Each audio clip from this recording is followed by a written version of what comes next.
Hi everybody, Ted Jordan here with Professional Acting for the Long Haul. This week we're talking about you as the actor working with independent filmmakers.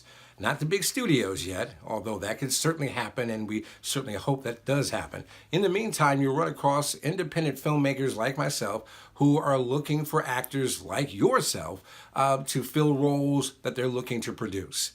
And that's great news because some of them pay, but some of them don't pay. Like, we don't pay right now. We're at the lowest rung of independent filmmaking.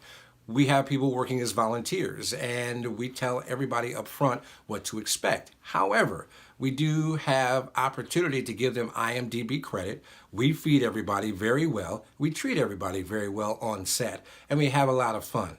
Are we going somewhere with it? Absolutely, because we're not hobbyists. This isn't something we're doing just because we don't have anything else better to do.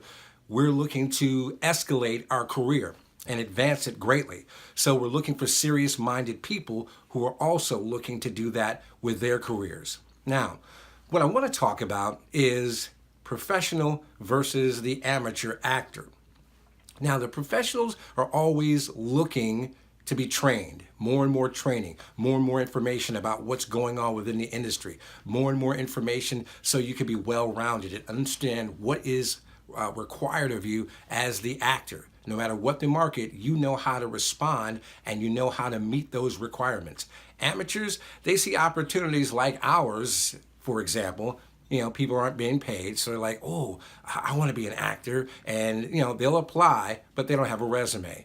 They'll apply, but they don't have a headshot. I had a cohort of mine who's also an independent filmmaker, same boat that we're in, and he said that someone had the audacity to shoot him an audition from a Chuck E. Cheese.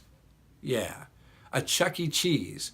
You know how violently loud that place is, right? A Chuck E. Cheese.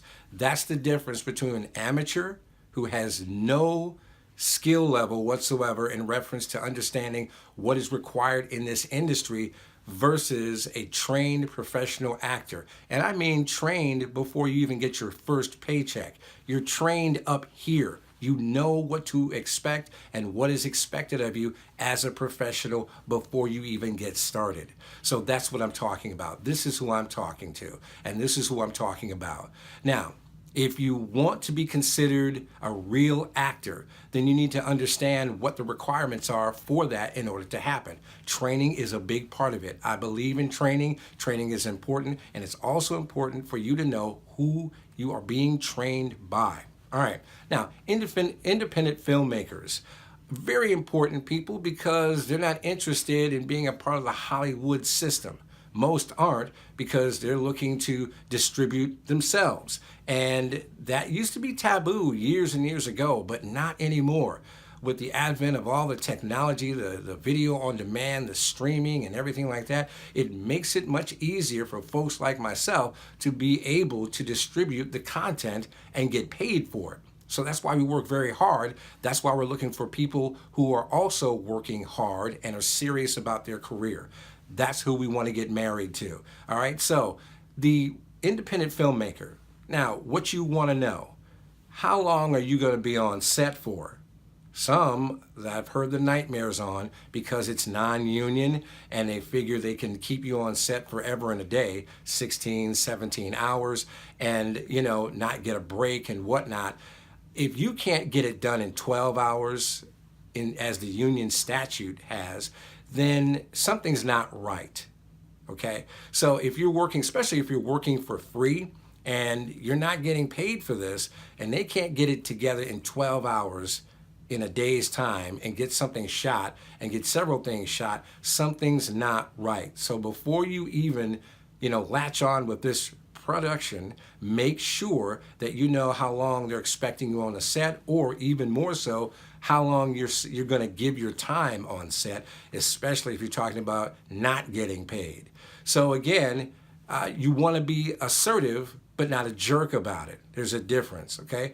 Also, are there going to be meals? If there's going to be a 12-hour day, they should probably have breakfast, lunch, and dinner. Now, I've done studio work, and they've done it. They've done exactly that. Got their own set, breakfast, lunch, dinner, and craft services.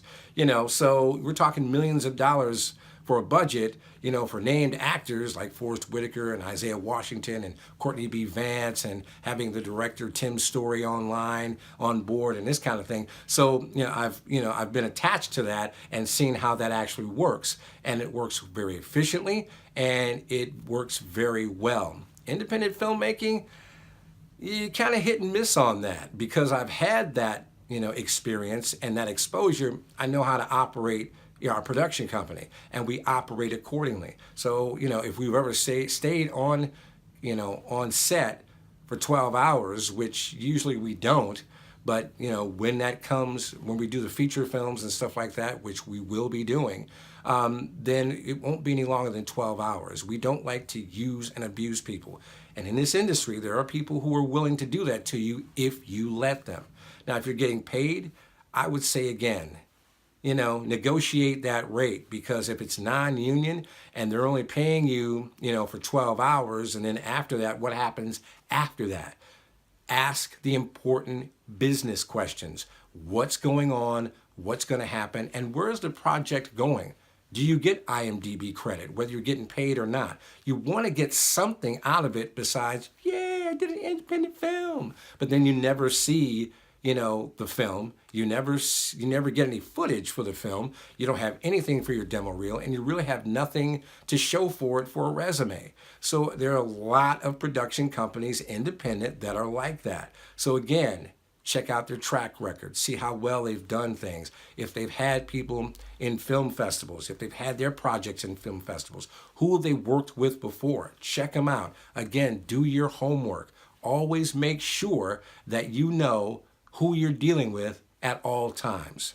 All right? Now, I hope this has been helpful to you. If you have any questions at all, any comments, by all means. And I want to take a moment to congratulate one of our viewers, Joseph, out of New Orleans. He just got a speaking role on, come on, what's the name of that show? NCIS New Orleans. They shoot it in New Orleans, and he just got a speaking role there, a couple of lines. Congratulations to him. Kudos to him. A lot of hard work, a lot of effort went into that, and congratulations to you, Joseph, on a job well done.